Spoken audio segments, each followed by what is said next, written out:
আজকে আমরা মদের হরফ শিখব। মদ অর্থ টানিয়া পড়া। হরকতের উচ্চারণ টানিয়া পড়াকে মদ বলে। মদের হরফ তিনটি। জবরের বাম পাশে খালি আলিফ মদের হরফ। পেশের বাম পাশে জজমওয়ালা ওয়াও মদের হরফ। জেরের বাম পাশে জজমওয়ালা ইয়া মদের হরফ। মদের হরফ হইলে ডান দিকের হরকতকে এক আলিফ টেনে পড়তে হয়। ঠিক আমরা এইটাই প্র্যাকটিস করব। বা আলিফ জবর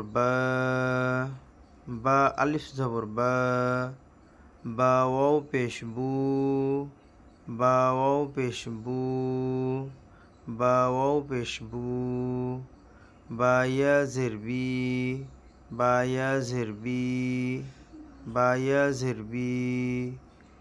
একটা শব্দ উচ্চারণ করব, নু হি হা।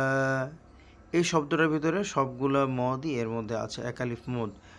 নু হি হা। আচ্ছা, ঠিক তেমনিভাবে খারা জবর খারা জের উল্টা পেশ হইলেও এক আলিফ টেনে পড়তে হয়।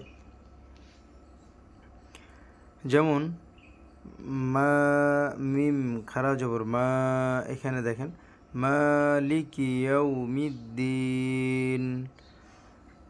তার আগে আলহামদুলিল্লাহি, লাতে এক আলিফ খারা জবর আছে, জন্য এক আলিফ টেনে পড়তে হবে। আইনেও খারা জবর আছে, এক আলিফ টেনে পড়তে হবে।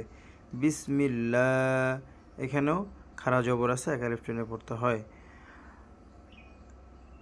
এই দেখেন এখানে ওয়ামা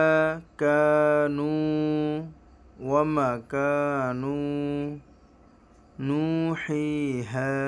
এইভাবেই আমরা এক আলিফ মদের ব্যবহার শিখে ফেলব।